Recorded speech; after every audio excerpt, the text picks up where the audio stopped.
For years, rumours persisted that amongst the collection of the University of Strasbourg were body parts from Jewish victims of the Nazis, some still in jars labelled Jew. Not even in the most twisted fantasies of Dr. Frankenstein were the levels of sadism and dehumanization reached as in the experiments conducted in Nazi concentration camps. Jewish and Romani prisoners were systematically subjected to a battery of medical and genetic tests and trials, whose sole purpose was to use them as test animals to pursue a superior race. In today's video, we will focus on the most atrocious experiments and who the perverse ideologists behind these practices, now considered crimes against humanity, were. If you are sensitive, we recommend caution on this journey to the Nazi past in a new installment of Military History. The victims of these Nazi experiments were mostly Jews from all over Europe, although also Roma, Soviet prisoners of war, and disabled Germans. These groups were forced to participate without any kind of consent. Generally, the experiments resulted in the death, disfigurement, or permanent disability of the patients, which is why they are seen as examples of medical torture. These atrocities were carried out in the various concentration camps that the Third Reich had throughout the Second World War. One of the main testing sites was Auschwitz and Ravensbrück. There and in other camps, inmates were selected to be subjects of study for sinister experiments aimed at aiding German military personnel in combat, the recovery of wounded military personnel, and the promotion of the racial ideology of the Third Reich. Other tests included attempts to cure homosexuality, for example. The Nazis were in a positivist and scientific development and had millions of people they considered inferior to freely experiment with their bodies, violating medical ethics without scruples.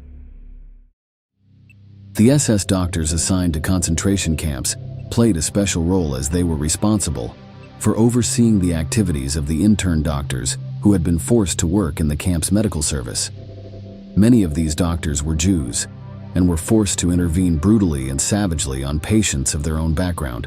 Just to give an example, between 1942 and 1943, various tests were carried out in the Ravensbrück concentration camp to study bone, muscle, and nerve regeneration.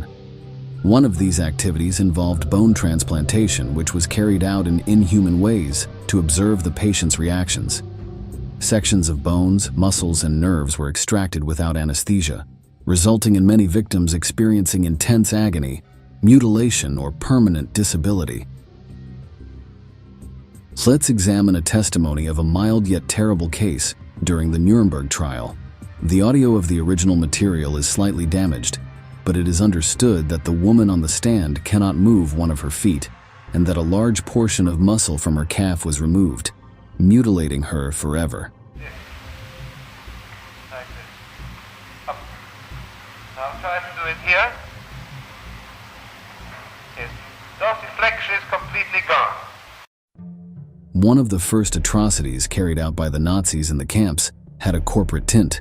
Between 1941 and 1944, SS camp doctors Friedrich Entress, Helmut Feder, and Eduard Wirtz conducted clinical trials on the tolerance and effectiveness of new drugs and medications. Such risky tests are usually performed under the strictest care and precautions.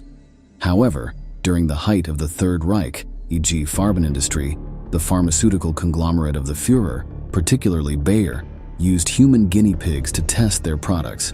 These trial medications were administered to prisoners suffering from contagious diseases, many of whom had been deliberately infected by SS doctors to test vaccines. But the Nazis weren't solely driven by corporate interests. In 1942, Professor August Hirt, head of the anatomy department at the Reich University in Strasbourg, set out to assemble a collection of Jewish skeletons under the auspices of the Ahnenerbe Foundation. It's as sinister as it sounds. The Nazi madness aimed to understand anthropologically those they considered inferior beings. Hirt received permission from Himmler to select a necessary and varied number of prisoners in the Auschwitz concentration camp. According to official records, the selection of 115 individuals comprised 79 Jewish men, 30 Jewish women, 2 Poles, and 4 Asians, probably Soviet prisoners of war. The preliminary preparation involved biometric measurements and the collection of personal data so that each skeleton would have a clinical history. Once the data collection was completed, the chosen ones were mercilessly sent to the extermination sites where they were killed in the gas chamber. The victims' corpses were sent to Hurt as material for his skeleton collection, intended for use in anthropological studies demonstrating the superiority of the Nordic race. There, they would be embalmed and analyzed, as recorded by the Nazi scientist himself in one of his reports. They were given a false physical examination to reassure them, and then they were gassed. The corpses were immediately transported to the anatomy pavilion of the University Hospital of Strasbourg. A French embalmer, who had to assist the project director, recounted how preservation began immediately, with the arrival of bodies still warm, with very open and bright eyes. Due to the Nazis' defeat, Hurt's sinister work remained unfinished, and like all Nazis with their atrocities, this doctor attempted to erase the traces of his research to avoid being judged.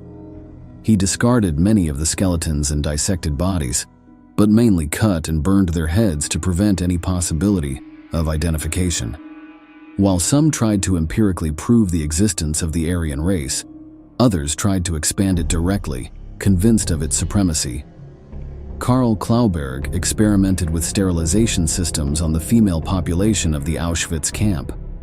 This depraved Nazi scientist developed a method of non-surgical mass sterilization involving the introduction of a specially prepared chemical irritant into the female reproductive organs to produce severe inflammation.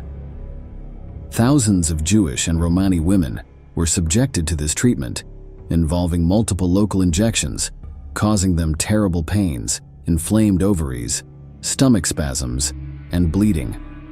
The interventions severely damaged the victims' ovaries, which were then removed and sent to Berlin for examination. After several weeks, the fallopian tubes would close and block due to inflammation. Klauberg's experiments killed some of his patients, and others were executed to allow for autopsies. These young people served the fascist doctors as research material in causing sterility. This young woman was subjected to injections of poisonous substances. Let's remember that the idea behind making inferior women infertile was to populate the world with the Aryan race and to ensure the extinction of Jews and Roma. Another professional who followed this line was Dr. Horst Schumann. Like his colleague, Schumann sought a practical means of mass sterilization that would allow the Third Reich to carry out the biological destruction of conquered nations through scientific methods by depriving people of their reproductive capacity. In one of the barracks at Birkenau, a sterilization by X-rays apparatus was installed for this doctor. Daily, several dozen Jewish prisoners, both men and women, were subjected to sterilization experiments involving exposing women's ovaries and men's testicles to X-rays. Various intensities of rays were applied at different intervals, seeking the precise dose of the procedure to achieve infertility. Radiation exposure caused severe burns on the subject's abdomen, groin, and buttocks, resulting in suppurating sores that became infected and ultimately killed them. The results of the X-ray sterilization experiments were not satisfactory. In an article he sent to Himmler in April 1944, Schumann expressed his preference for surgical castration as it was faster and safer. These experiments make it clear that Jews and Roma were treated as mere test animals, nothing more, nothing less. However, the Nazis' ambitions would grow darker when they began to fantasize about genetic studies of prisoners. Not only were millions of people systematically murdered in concentration camps, but they were also subjected to ruthless research regarding genes and human capabilities. For example, Dr. Johann Paul Kremer conducted an experiment in Auschwitz on the changes that occur in the human body as a result of extreme hunger, particularly liver atrophy. Many of them were on the verge of exhaustion, in the final stages of starvation unto death while being studied. When they reached that state, most of them were ordered to be killed by phenol injection. However, there was a practice carried out by Kramer himself that was truly gruesome. He selected prisoners whom he found particularly interesting as experimental material, and just before their death, while lying on the autopsy table awaiting the injection, He questioned them about personal data such as their weight before arrest and the medications they had used, lifestyle habits, among others. Kramer said he was interested in the changes that occur in the human body as a result of hunger, in an attempt to find some kind of medication to alleviate that suffering in German men. Now let's see how during the Nuremberg trials, Nazi doctors were accused of conducting wild tests to see how the human body behaved in a fall from an airplane. The report describes the victim's reactions: spasmodic convulsions, agonal convulsive breathing, chronic convulsions and groaning. He yells aloud, convulses arms and legs, grimaces, bites his tongue, does not respond to speech, gives the impression of someone who is completely out of his mind. The evidence which we will produce will establish that the defendants Rupp and Romberg personally participated with Rasher in experiments resulting in death and torture. Among other genetic studies to achieve Aryan race superiority, and above all to cure and heal wounded Nazi soldiers during the Second World War, Dr. Karl Gebhardt, Himmler's personal physician, would commit true atrocities. Along with his assistants, Fritz Fischer and Ludwig Stumpfegger, they began to conduct experiments on young and healthy prisoners of questionable scientific validity. Their tasks resembled more of a slaughterhouse than a medical office, as they amputated limbs of camp inhabitants wholesale and then tested various orthopedic prostheses. These monstrosities occurred mainly in Ravensbrück, where Gebhardt conducted sinister medical experiments involving amputations, defenestrations, exchange of amputated limbs, re-implants of arms or legs between prisoners, dissections of living and unanesthetized people, and experiments with antibiotics. Believing that he justified his actions by stating that he was carrying out these trials to save German soldiers, he simulated war wounds in prisoners, whether by introducing splinters of wood, metal shards, dirt, glass, or foreign bodies infected with various streptococci to provoke gas gangrene and tetanus. The idea was to injure Jews and Roma for further study. The experiments were followed by the observation of control subjects, that is, without treatment, to assess the effects of the experience. Most prisoners died due to infections and trial conditions, while others who showed some improvement were gassed once they were finished being examined. While everything we've just heard is as terrible as it is unbelievable, there is one name that has gone down in history as the most twisted of all. We are talking about Josef Mengele, who was considered a genius by the Nazis, extremely respected in academic circles, and a fundamental part of the Kaiser Wilhelm Institute of Anthropology, Genetics, and Eugenics. He was basically drawn to any genetic malformation or anomaly in humans, as he aimed to prevent errors in the Aryan race and try to foster what he considered genetically beneficial traits. Mengele's first experimental subjects were Romani children. Those suffering from noma, a gangrenous bacterial disease of the mouth and face characteristic of the Romani ethnicity, were executed by the Nazis' orders to conduct pathological research on their corpses. Sinisterly, he commanded to preserve their small organs and even the complete heads of the children, which were sent in jars to institutions like the Academy of Medicine in Graz, Austria, for analysis. The scientist also began selecting dwarfs and individuals with physical peculiarities, including congenital disabilities and developmental defects that occur in dwarfism, from transports carrying Jews to the camps. Mengele's research subjects were better fed and housed than other prisoners, temporarily safe from execution in the gas chambers. When visiting his young subjects, he presented himself as Uncle Mengele and offered them sweets, making the relationship even more twisted. In 1941, Mengele led a series of experiments to try to discover how to treat hypothermia. One study forced subjects to endure in a tank of icy water for at least 3 hours. In another case, he placed naked prisoners outdoors in sub-zero temperatures for several hours. In addition to studying their physical effects, the experimenters tried to devise different ways to rewarm the survivors once they had undergone the trauma. Here we see the results on the bodies of some Jewish children.